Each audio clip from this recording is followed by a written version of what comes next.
You're listening to the Adventure Sports Podcast.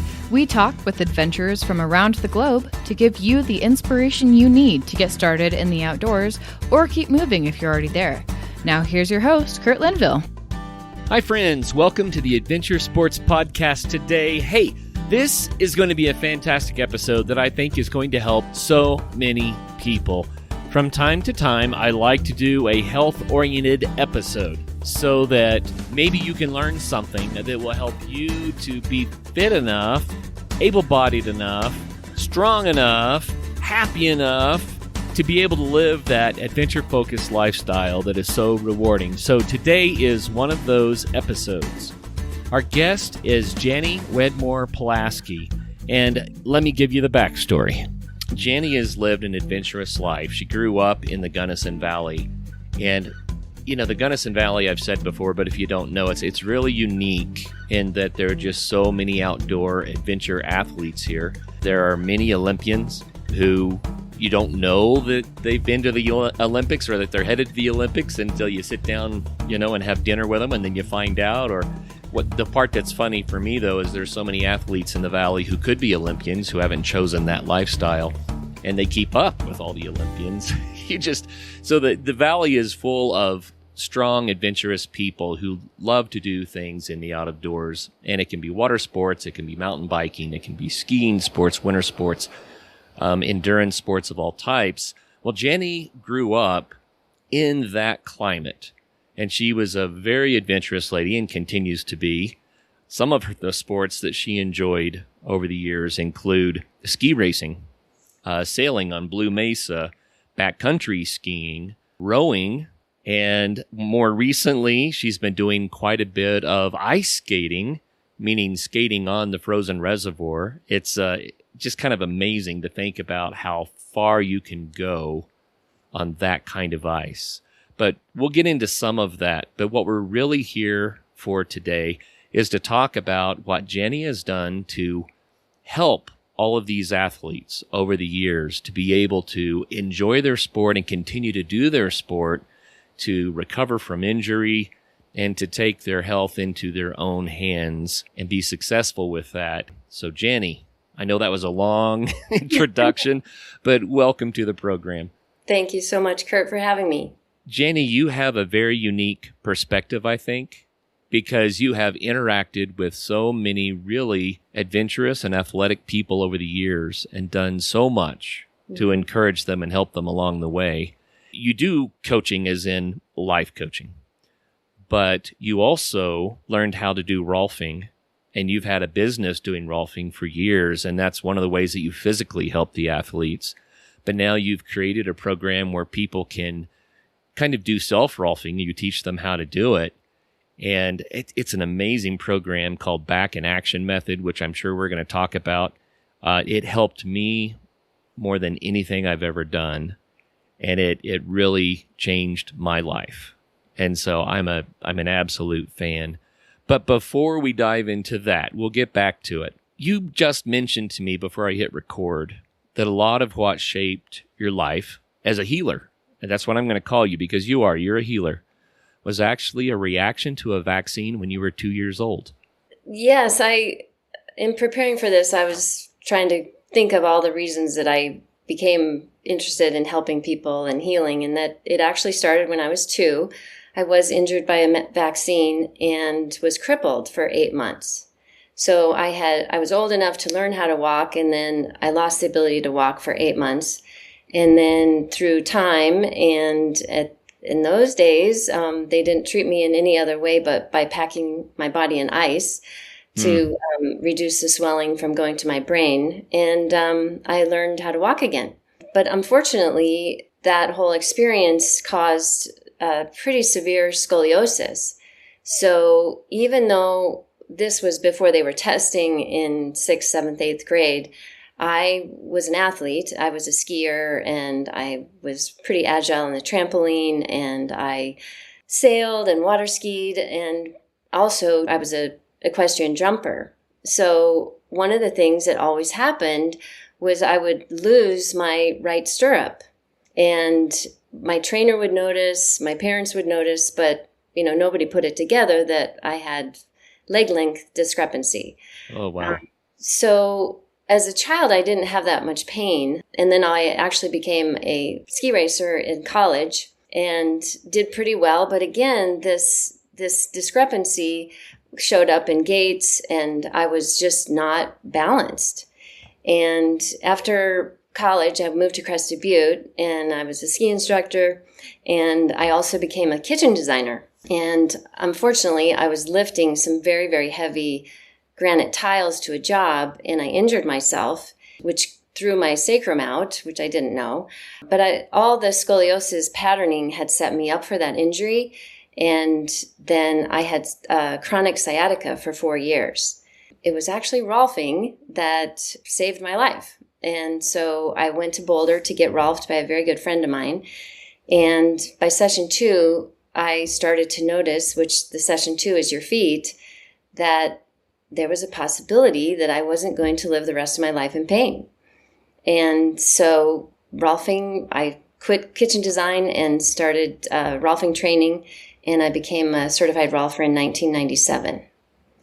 So that led me into my passion, a life work of working with people, helping people, and taking them through the Rolfing 10 series, which is really unique. And it's so interesting now because myofascial release, or the idea or the word fascia, seems so hip. It's like everybody knows about fascia now, but for years they didn't. So there are going to be listeners out there who either don't know what rolfing is, or they think they know, but they're not quite sure what it really is. Mm-hmm. Can you explain how rolfing is different than massage and what's actually going on there? Yeah, I think there's 2 main components of rolfing that are unique, not different, unique. And that is that we're working with the myofascial system, which is contiguous through the whole body. So it's like the same fascial network wraps around the toes and the calves and the knees and the hips and the abdomen and all the way to the head. So what Ida Rolf figured out through structural integration is that you can't just release one part of the body through myofascial release, which is basically done with our hands with pressure and heat. And I always refer to it as like whack-a-mole. It's like you start working on someone's pain area. Maybe it's like, for me, it was my right piriformis in my butt cheek, and which was causing my sciatic pain. And then it would go to my left side, or it would go to my left shoulder, or because I have a collarbone injury on my left side. So what's so unique about rolfing is it's a design system that works to realign the body in gravity from the foundation, our feet, all the way to the top of our head. And it takes 10 sessions because we're working on each part of the body once a week, or one part of the body once a week. So in that week time, we have the opportunity to integrate the new part of the body that has been released. So most modalities don't have the privilege of asking people to commit to 10 sessions and, let the process of time heal the body. So we don't diagnose and treat in rolfing. We realign the body in gravity, and the body will heal itself. That's fascinating. People ask me about it from time to time, Jani, and this is not a good explanation, but it might help some people to kind of get a feel for it. In chiropractic, they're working to align the spine or joints. They're working with the bones. Mm-hmm. And I've had a lot of chiropractic over the years. I'm not going to say good or bad against it or for it. I'm just going to say that it can be helpful, but I describe it this way in contrast to that, what rolfing does. If you look at a radio tower that has the guy lines, the guy cables coming down off of it, you have a tall, skinny tower that's stacked, and it can hold a lot of weight as long as it's aligned. And the guy wires are what hold it in alignment. But if you were to go to one of those towers and over-tension a single wire or cut a single cable, the tower will collapse. It'll fall. And the reason is because it is the guy wires that are holding the whole thing in alignment. So when I think about my body structure now, I don't just think about the skeleton. I think about the guy wires, which are all the muscles that are pulling on the ligaments and the tendons that hold the whole structure in alignment, so then I can be strong. When I started working with you for my own back challenges, I think that was the revelation. It hit me that I had always tried to work directly on the tower and the guy wires weren't right. Yeah. And so you helped me to get the tensioning in my body right. And I mean, it's a miracle story, which I'm not going to tell right now, but maybe later we can get into some of that. But that's what I want people to think about. There's another side to it. I mean, you said myofascia. And myo means muscle, and fascia means what's on the surface, right? So we're talking about kind of those shiny bags that hold the muscles together. Yes. But what people probably don't realize that you taught me is how the myofascia communicates and actually can store memory. Will you explain that a little bit? Well, that's still difficult to comprehend or understand, but basically the fascia, it changes properties when we have injury. So when we have blunt trauma or a fall, or twist an ankle or land on our hip, the connective tissue forms adhesions. So that's what starts to bring us out of alignment, or, in my case, crooked, or favoring or adapting to one side. So that those guy wires are a perfect example of how that tower, is no longer straight up and down. It's now slightly crooked. When we get injured, then the fascia tries to help you recover with creating a lack of mobility. And that's necessary for healing. But the scar tissue and the adhesion is what causes long-term chronic pain. You also explained to me that muscles will recruit other muscles to take up the slack when there's an injury. And that our body memorizes that movement. And then even after the injury is healed, our muscles can still be not working correctly because they're still trying to take up the slack for an injury that's no longer there. Right. So that was fascinating to me to find out that an injury that I may have had 20 years ago was still impacting my alignment. Right. And back to the question about memory, is Ida Rolf started to notice that when she was working on people, they would have this recollection of a place in time or a memory that happened to them, when they were 10 or when they were 18, or like for me, when I was 2 years old.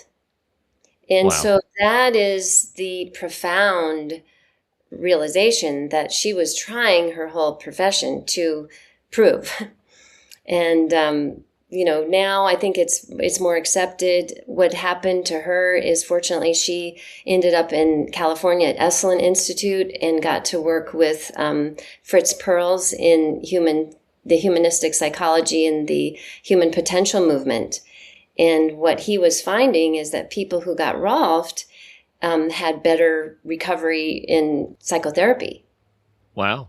So basically they were, by doing the physical body work, they were ridding the body of those memories and patterns. There have been several books out in recent, I'm going to say the last 10, 15 years, that kind of start to address this. And I think people are beginning to be more open to it. But reductionist science always tried to take things apart and say this system does this and that system does that. And they didn't realize that the two systems were working together, that they were sharing the load. And some of the ideas are, like the body keeps the score. Right. That's one we've probably heard about. There's another back pain book. I should have looked up the author before I start to talk about it. But the gist of it was that unprocessed, intense emotion gets placed in the body and can cause pain because of, you just think about it. If you're stressed out and you have muscle tension, then already you can say, I'm out of alignment. I'm pulling the wrong way. but it can be emotion that triggers that. Right. And stuffing intense emotion, which some people think of as just a way to cope or a way to be a man, or I don't want to deal with this right now. So you ignore it, or you even pretend it didn't happen, which is called repression. All of these things, actually, that intense emotion can place imbalance and pain in the body. Yep. And so Ida Rolf was discovering that when she was working on the body, she was finding those centers of stored emotion. Yep. Will you talk to us about this kind of whole body connection, how it's all tied together? I mean, it's mind-blowing to me to think about how integrated all these systems can be. It is, and it is what I loved about working with people one-on-one and through the 10-session series kind of commitment. I guess what I would ask people to do is take a break from what you're doing on a daily basis, especially for athletes, and just let's explore what's happened to you, what you're going through now. And so what would usually be uncovered is that they would come to me for physical pain. But then what ends up happening, and I hope it's okay to say, but a lot of athletes do receive a high, an endorphin high, or, a good feeling from being an athlete and going out and exercising and pushing themselves. But when they're injured, all of that just comes crashing down. I mean, all the ways that they get satisfied or, happy are taken away from them. So the uncovering, the physical body brings them in, but then the emotional body shows itself, and then the mental body, starts working, and then we get to address all of those, that we're going to rebuild you. Even in my nutrition program, I basically don't say, take this away, take these, bad for you ingredients or products away from you. I said, let's add in. So through the Rolfing program and my BAM program, I teach people like new ways of being, and then the old parts just go away. Oh, I love it. Before we go any further, I think now's a good time for me to give my brief testimony. Okay. Of how you changed my life. And the reason is because it will tie adventurous, athletic lifestyle into what you're offering, I think. I grew up in a verbally violent home, stuffed a lot of emotion over the years, and I ended up with back problems at a very young age. I remember suffering with pretty intense back pain even in elementary school.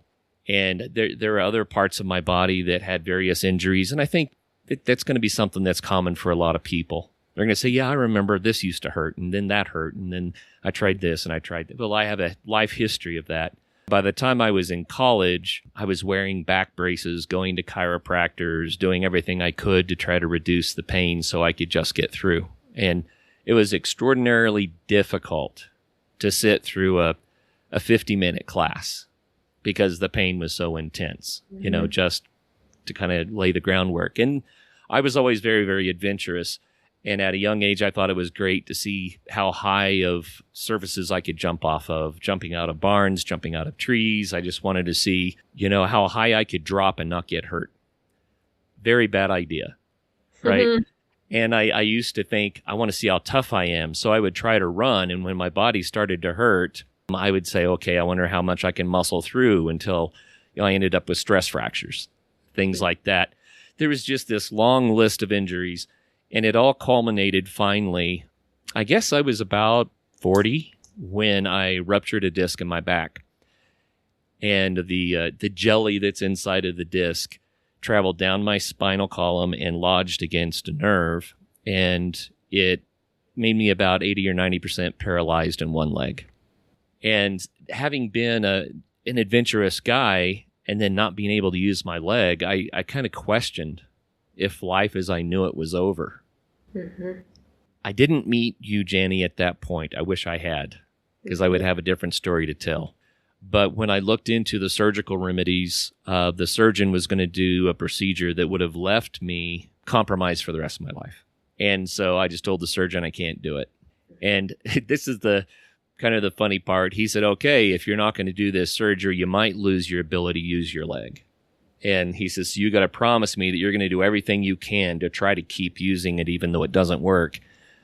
And on the way home, I couldn't drive, and because it was my right leg. On the way home, my wife stopped a mile from the house where our road had 20% grades and kicked me out of the car.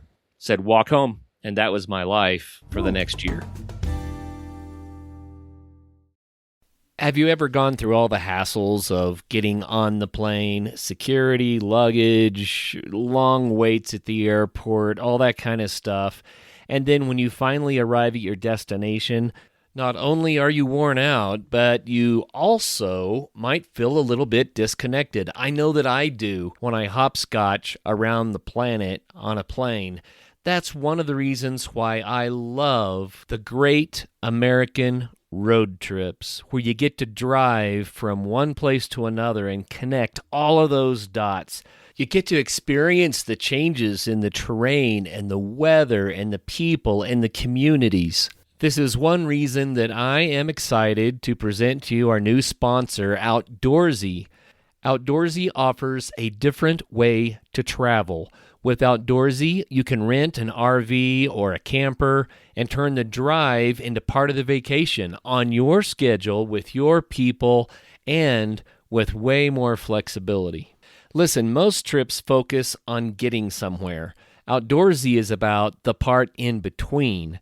With Outdoorsy, you can rent an RV or a camper and travel on your own terms. No TSA lines, no strict schedules, no rushing through airports. And for extra convenience, Outdoorsy even offers RV delivery and setup in many locations, so you can enjoy the experience without having to worry about the logistics. Outdoorsy connects travelers with trusted RV owners across the country, making it easy to find a rig that fits your style and budget, and I might add, that also fits with the people and the pets that you want to take with you. So when you're ready for a trip that actually feels like a break, head to Outdoorsy.com. Outdoorsy is currently running a special promotion for listeners. Use the promo code ASP at checkout to take advantage of this limited time offer. That's Outdoorsy.com, promo code ASP. So I did do my best to try to keep using my leg, and it came back. And I remember the day that I was skiing a double black with my sons and my daughter and realizing that I could ski again. That my leg was no longer paralyzed, that my body had healed, at least in part, and I had tears rolling down my face because I felt like my life came back. But fast forward a few more years, I ended up with some serious incapacitating back pain again, and I could barely drive a car. I could barely stand up or sit down. And I just thought, man, I don't know what to do. And I also, at one point, got trapped in the wilderness 7 miles from the trailhead with a back problem. I almost had to be helicoptered out. And that's a whole other story. But all of that said, I began to say, maybe I can't do adventure anymore. I can't trust my body. And that's when I met you. And this is where I want people to understand what happened. Jani taught me how to essentially do self-rolfing. And she also worked with me on how to manage stuffed emotions and how to regain alignment and regain the opportunity, but not only that, the self-reliance, the belief that I could do things again. And I was in such severe pain, but within 2 weeks, I was pain-free. And then I continued Jani's program, and I was able to get back into my adventurous lifestyle in a new way without fear. And for instance, now if I go backpacking, I don't even think about the idea that I could get stuck miles and miles and miles from the trailhead and have to be helicoptered out. I don't have to worry about that because I have a tennis ball in my pack. Yep. And I have a lot of knowledge in my head. So the reason I told all that story, that brief little testimony, is I know there are other people out there. Matter of fact, I met one just about 3 weeks ago. I met a man that I interviewed who said, yeah, I don't know if I can do this anymore. My back's really been causing me problems. Mm-hmm. And he says, I don't trust that I can cross-country ski or backcountry ski, or, if I get out there and lock up, then I don't know what I would do. So there are lots of people who start having those sorts of self-doubt thoughts, and it's not necessary. Right. Because Jani's program will teach you how to take care of your body in a way that you can have immediate relief on the trail, and in a way that you can not have to worry about getting back to the trailhead. So this is about people who love adventure but don't know if they can trust their bodies. Right. And Jani, you gave me my life back. Oh. So I just want the listeners to know that this program is so amazing and so empowering. I think that's the word, empowering, self-empowering. Anyway, the name of the program is Back in Action Method. And I want to mention where people can get more information. Jani's website is realchangeinstitute.org, and you can see the Back in Action Method information there, along with other types of coaching services that she offers. But the Back in Action Method can get you back in the game again. And it not just can. I think it just does, if you're willing to commit to it. Right. So let's talk a little bit about what this method is like, Jani. Okay. And what commitment is required for it to succeed. Okay. So the reason or the timing of the Back in Action Method came during COVID. And that was a time when so many unknowns were out there, and especially hands-on body work. So I chose to pursue learn how to create an online program. So I hired a coach that helped me identify my ideal client. And so I knew right away the type of person that was very helped by what I knew and what the process of Rolfing. And so right away I chose, athletes as my ideal client or my audience. And that is because athletes know how to train, they're disciplined, and they also usually have very high body awareness. So it's very important that people have those three components, because this will not work if you decide to just try a few days and then say this isn't working. It's a long-term program. Well, it's 7 weeks. So I chose to work with people who already knew what it was like to have a great body, a body that worked for them. And then I knew that there were people that would essentially, or maybe eventually, have some mishap. They'd either fall, their back would go out, they were traveling, they turned funny. A lot of back injuries happen with a very minor motion. I've had contractors who just bent over to pick up a pencil and their back would go out. I decided to do Back in Action specifically for athletes. It was geared towards people who had a very successful body and profession and knew what it was like to feel great. And then I designed it to use a tennis ball purposefully so that just like you could put a tennis ball in your backpack or in your travel, bag and have it anywhere in the world. So no matter where you were in the world, you could find a tennis ball. You could go to an athletic store in Germany or in South America or anywhere and find a tennis ball. But the program, one aspect that I do teach is anatomy. So you're going to learn a lot through the program. And I think you would agree with that. You learned the intricacies, the inner core muscles, what's separate from the outer muscles and the inner core, and how to address them and how to notice. And what is surprising to most people is when we work through the whole body, that there are areas like, if someone has, like me, with sciatic pain in the right side, I had pain in my left foot, which needed to be released. So through the program, we learn how to work the whole body. And then after the program, you'll just do spot work. And I'm sure you have a little program that you do every day. Is that right? Most days. I try to do it every day. Yeah. But if I don't do it, then I'll get a reminder. My body will say, what's going on here? And then it's like, okay, I'm doing it. Yep. And what also is unique in my program is that it is a coaching program, and I can tell if someone is improving by watching them walk. And so this isn't just a program you buy. and then you're on your own. So I am holding your hand the whole time that a client is working with me, and we meet once a week through Zoom. I have you send me a walking video so that I can see before our session, how session 1 is being integrated, how session 2, how session 3.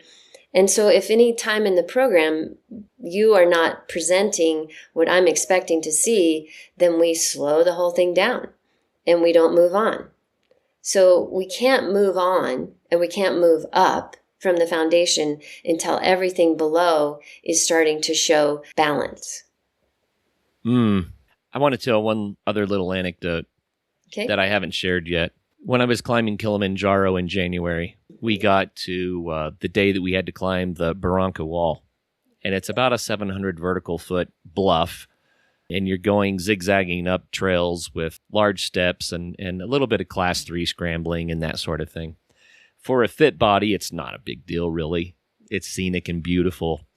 But that morning, I was standing in the vestibule of my tent, bent over, and I grabbed my duffel bag that weighed 30 pounds, and I swung it from one side across the other to try to get it out of the tent. And so I twisted my body with a load in a way that I knew better. Never should have done that. But anyway, my back locked up, the muscle spasms all hit, and I thought, oh boy, here I am trying to climb Kilimanjaro, and I'm going to be in trouble. But I didn't have to freak out. And the reason is because Jani had taught me what to do. Regretfully, the group was leaving, and I didn't have time to address it right there on the spot. So I had to start hiking I was hobbled. I could just barely get my feet to work, and going up this Barranca Wall was almost impossible. And I guess one could say that's where I was, and most people that have suffered from this sort of an experience know that they have a week to 10 days or more to recover, to get to the point where they have their mobility back. The first chance I got, which wasn't until we got to the next camp, I pulled out the tennis ball and I did the work, and I was 100% fine from that moment through the rest of the trip, and it allowed me to summit Kilimanjaro. Wow. So most people would say, no, that kind of a back, quote-unquote, injury, right? You're going to be shut down for 10 days or more. And if you go to a medical doctor, you're going to get muscle relaxants and painkillers.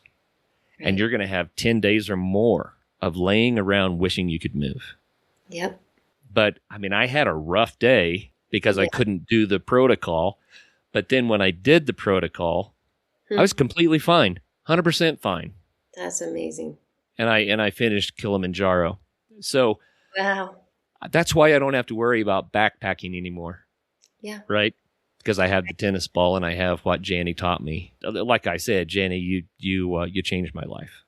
Oh. So that is how this program works. It is that effective if you're willing to commit to it. But why does it take so much commitment?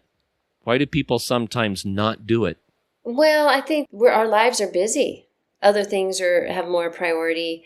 Unfortunately, I inherited, even at 1997, when the Rolf Institute had kind of changed the pain reputation. People think this is going to hurt.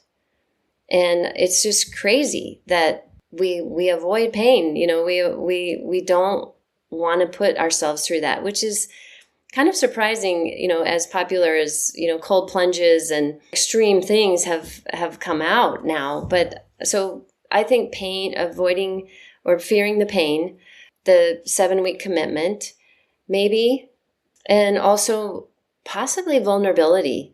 People either don't want to do the talking. I'm not sure. I just did a client who was a bodybuilder, and he went through BAM with me, and he just said right away, I'm not interested in the talking part. Let's just do the physical, and that's very, very common, and that's fine. I'll just watch you walk. I'll just tell you what I see. I'll present the program, or you get into the portal when you sign up, and do it at your own pace. I'll meet with you once a week, and we don't have to go down the psychology route at all. I think that people might have an emotional experience, even if you don't go down the route. And the reason is because the way we stuff emotion into our bodies. And I'll just share this. There are a couple of defense mechanisms, repression and suppression, that are very much related. Repression is when you're essentially stuffing negative emotion without realizing it. You're repressing memories even. Suppression is when you do it on purpose. You know you're doing it, but it's the way you manage. And a good example of suppression is, how strong can I be at a funeral? Mm-hmm. Mm-hmm. You know, when I feel emotionally attacked by someone I care about, can I keep a stiff upper lip and a straight back and not show my frustration? Well, that's all suppression. And sometimes it's healthy. You know, we need to be able to manage our emotions because it's not always timely to let it all out, so to speak.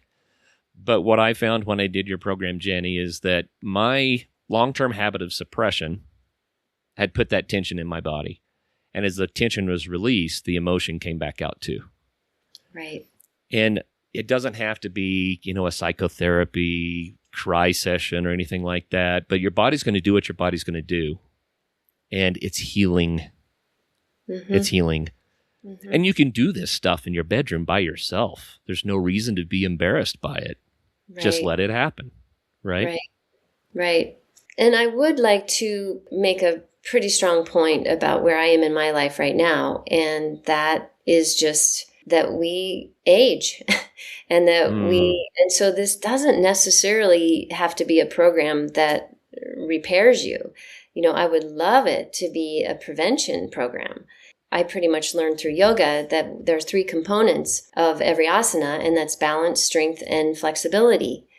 So, you know, it's like we can look at our moms, we can look at our grandmothers, we can imagine what it's like to be 60, but until we're there, we don't really know. And what happens is we lose a lot of faculties as we age if we don't continue to move our bodies.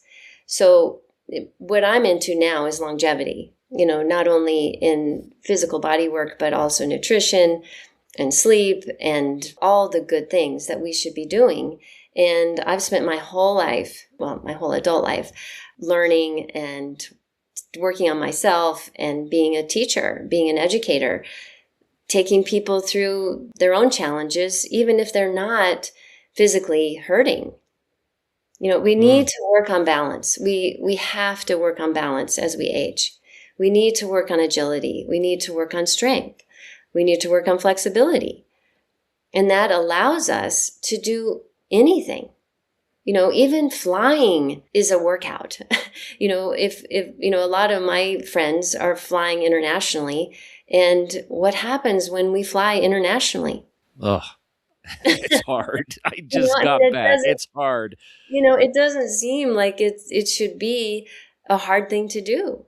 But if we're stiff and we're not flexible and we don't have great circulation, that can be very difficult on us. And when we go somewhere fun, we want to be ready to go. What I teach is a lot about awareness. You know, it's noticing. It's noticing that you've adapted and you're a little bit more, you're not standing up straight, or you can't sit on the floor. You know, little things like that. I'm a coach that I'll meet you anywhere you are, and I'll help you learn how to walk. And when you learn how to walk with balance, symmetry, speed, you can repair anything. I've told you this before, I think, but I was hiking back from Snowmass, which is, it's a long hike. I think it's like 19 miles or something. Yep. And I ended up with so much pain in my leg. And I remember I sat down and I said to my son, someday I'm going to find someone who will teach me how to walk. Because I knew that the pain I was experiencing was because I wasn't walking correctly. Yes. And that's a big part of your program. And you taught me how to walk. Yeah. So, yeah, it works. It's fantastic. Well, and that's so the fascia connection and the contiguous nature of fascia is one part, but all our hinges, you know, the toe hinge, ankle hinge, knee hinge, pelvic hinge, thoracolumbar hinge, we're a locomoting motor, so we need to have everything loose and relatable so that it relates to the other part. And that's what I teach in walking. It's not, it's not anything fancy. It's just if one of those joints and one of those hinges is compromised, it's going to compromise the whole structure. That's the part that's so fascinating. It's the whole body is just so connected. Yes. And you do have to learn it a little bit because it's not always intuitive. You have pain in one place, you want to work that place where the pain is, but quite often the source of the pain is in a different place. Right. Well, that's adaptation. That's just the nature of compensation and adaptation. The body is working so hard to help itself. Yeah. So something else will be recruited to, oh, I'm strong, so I'll help out. Longevity. You mentioned it, you brought it up, but there's another side to that too that you put in a text to me. You mentioned a new identity as we age. And I thought, whoa, I don't know if I want that, but I know where you're headed. Let's explore that a little bit. Well, it's just a personal observation. I told a friend yesterday, that being this age is interesting because you're old to young people and you're young to old people. And so especially in competitive, if you're an adventure athlete or even in competition, and then you all of a sudden are older, our whole attitude and our whole perspective, I would say, needs to change. We, how far we go, or, our evaluation of being outside needs to change. It's not about how far we can go. It's about looking around and the benefit that we receive through our eyes and through the experience and the ability to be outside. I'm telling you this as, someone who's older than you. It's just interesting how this happens. And it's not a bad thing. It's not a negative thing. It's and then the identity part is, evaluating and looking at who you are. You're no longer comparing yourself to others. I think the hardest thing is to compare ourselves to our younger selves sometimes. Yes. Because there was when you're 23, you have abilities that you don't have when you're 58. Yep. And I have joked on the Adventure Sports Podcast for 11 years now that I'm 23 years old. Right. And because I have been 23 at heart, but when I had my concussion 2 years ago, I was working with an occupational therapist to try to be functional again. And she said, you can still do the things you love, but maybe consider not doing them in the same way you did them when you were 23. Right. And that was a blow to my desires. It was a blow to my identity, quote unquote. Yep. To realize that, I can still do all the things, but maybe I should think twice before I jump that cliff. Yep. And I think the daily visitation, what I would call it, in the rolling out on the ball or spending time on the floor, is that you have that connection to your body and that realistic evaluation. It's like when you're presented with something that's dangerous or, could possibly hurt you, hopefully you think twice. And it's like, boy, and also to reflect and say, I've done that. I've done it. Well, there are a lot of younger adults that listen to this program. Maybe they are 23, maybe Right. 29, right? Right. And I did things in my younger years that I'm paying for now. Yes. And you delivered me from so many of those consequences, Jani. But that said, I know that I made some unwise choices with my physical body when I was younger, and that I've had to, I guess, pay the piper. So what recommendations would you have for the younger adults who are still out there just tearing it up? How can they think in terms of longevity, long-term health? I think flexibility is probably one of the most important aspects of our physical body. So flexibility can be in the body and it can also be in the mind. But as long as we can move, as long as our body can respond to a fall or turn our head real quick, or, that the body will avoid injury way more. And I see that we are focusing so much on strength right now. Yeah. It's not that there's one is more important than the other. It's, again, those three components, balance, strength, and flexibility, are part of the body and they're part of the mind. Is our mind in balance? Is our mind strong? Is our mind flexible? Is our body balanced? Is our body strong? Is our body flexible? So I think working on all of those, and of course nutrition, feeding our bodies, I think we all experienced that, before there was very much awareness about nutrition when we were younger, right? We just went out and did things, and we didn't focus on hydration near as much as it is now. So there's so much available to young athletes, but it does help to train and to be around, older people. And I live in Western Montana, so I'm around a lot of wild animals. And I hope this is okay to say, but an elk herd only goes as fast as the slowest cow. Yes. And I actually have goats, and I'm witnessing the same thing. I have 2 pregnant does, and the whole herd goes only as fast as they do. What does that tell us? Wisdom. And the one thing I'm noticing with my doe goats is they're always looking around. They're not just looking forward. They're looking at their environment. They're looking at, of course, what predator could be around. But I just thought of that, as young people training with older adults, there might be a lot of wisdom in that. Sure. Well, one thing that came to mind as you were sharing that was I already used the term muscling through. I mean, I used to just muscle through everything. Yeah. But muscling through might prove that you have grit, that you can put up with a lot of pain and you can be tough, but it's not good for the longevity that you were just talking about. And so what you're talking about is a balanced approach to adventure sports or any sort of a athletic endeavor. It's not just about seeing how strong you are and muscling through. Right. Because there's a consequence, and maybe the consequence isn't felt in your 30s, but it will be felt in your 50s and 60s. Sure. Well, I certainly felt it in my 30s. Yeah.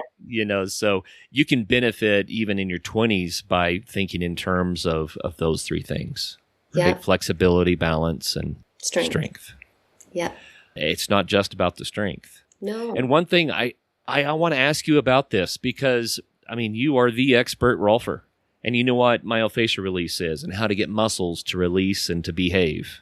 Mm-hmm. But you also do a lot of yoga, which is strength and stretching, flexibility. And so I want to get your perspective, I guess. Before I met you, I would do a lot of what people would call dry stretching.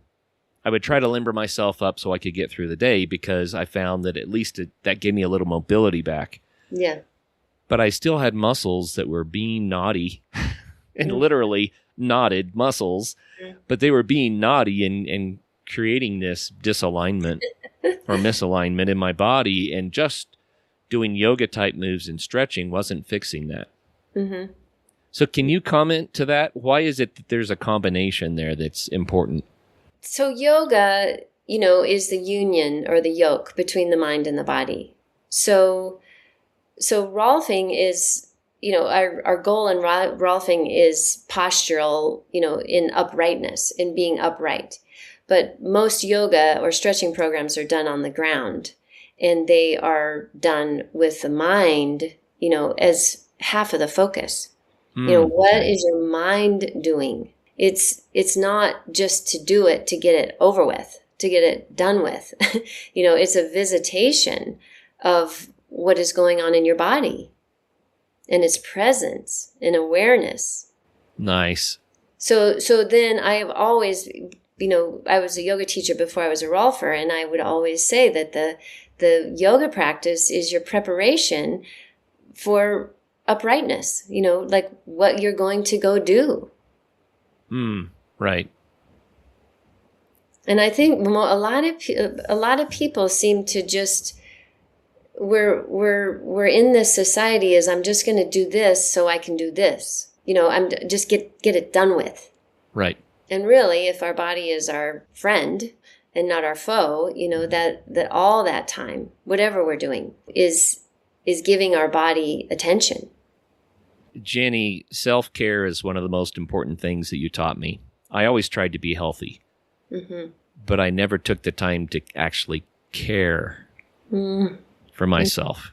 And, going to the gym and lifting weights or running or, whatever your activity might be, biking, all the exercises that you're doing to try to be healthy, eating well and all that kind of stuff. It doesn't mean that you know how to care for your body. Right. And you taught me a lot about that. You also taught me to give myself permission to care. Right. Permission to say, no, your health matters. If you don't take care of yourself, how are you going to take care of other people? Right. And that self-care is a big part of your program and so valuable. And it's not selfish. It's actually very, very life-giving. Right. And I think that in recollection of our working together, I remember that was a big piece. Yeah. And you have a lot of people to take care of and a lot of commitments and obligations. And yet this back pain was just continuing to be there, which was disallowing you to really be with the people you wanted to be with and enjoy the people. Because no matter what, pain is a distraction. And you're not whole. You're not, your full self. So the first week of the BAM program is basically just getting ready to do the program. And I really hesitated to do that. But I found that it's really about getting your life in order, telling the people in your life, whether it's your spouse or your kids or your animals, that I'm committing to this. And I need these tools. I need the space. I need the quiet. And if you can remember that, or, even that is very difficult for people, whether they don't have the space or they're not able to ask the people around them to take up that time and space. But that is vital. It's vital. Very important stuff. I can't believe it, but we've already gone through our time. Yeah. But I think we did it. I think we did a pretty good job of exploring what it is that you offer. And the reason I wanted to have you on, for one part, is because you have had an adventurous lifestyle. You've worked with adventure athletes your whole life. Yep. And you get these people. You understand where we're coming from and why. And then you've learned how to provide the healing and to teach the self-care so people can be more successful and enjoy the fun of their adventures so much more. And, the Adventure Sports Podcast at its core is about health. Right. It's about living a richer, fuller life in a healthier way with your loved ones, with your friends, and having a richer existence. So when I say get out there and have some fun, what I'm actually saying is you can live a better life. Yeah. Yep. And you really helped me in my life, and you get it. So I just want to say for the listeners out there, if you think there's some value in what Jani's talking about, then explore maybe working with her. It can be life-changing for sure. And it has been for me, and it continues to be. It's an ongoing thing. I worked with Jani several years ago, but I continue to do her program on a daily basis. And it's changed my life. So, Jani, I want to say a big thank you to you, not only for being on the show, but for making it possible for me to continue to adventure. Oh, thank you so much. And I'll just like to end with a quote by one of my teachers, and that it says, "There's nothing wrong with you that what's right with you can't cure." I love it. Say it again. There is nothing wrong with you that what's right with you can't cure. That's beautiful. Well, everyone, thanks for listening today. Once again, realchangeinstitute.org. That's how you can find Jani and learn more about the Back in Action method. It's BAM. So that's realchangeinstitute.org. Jani, thank you again. And everyone out there, make sure you do get out there and have some fun. All right. Thank you so much, Kurt.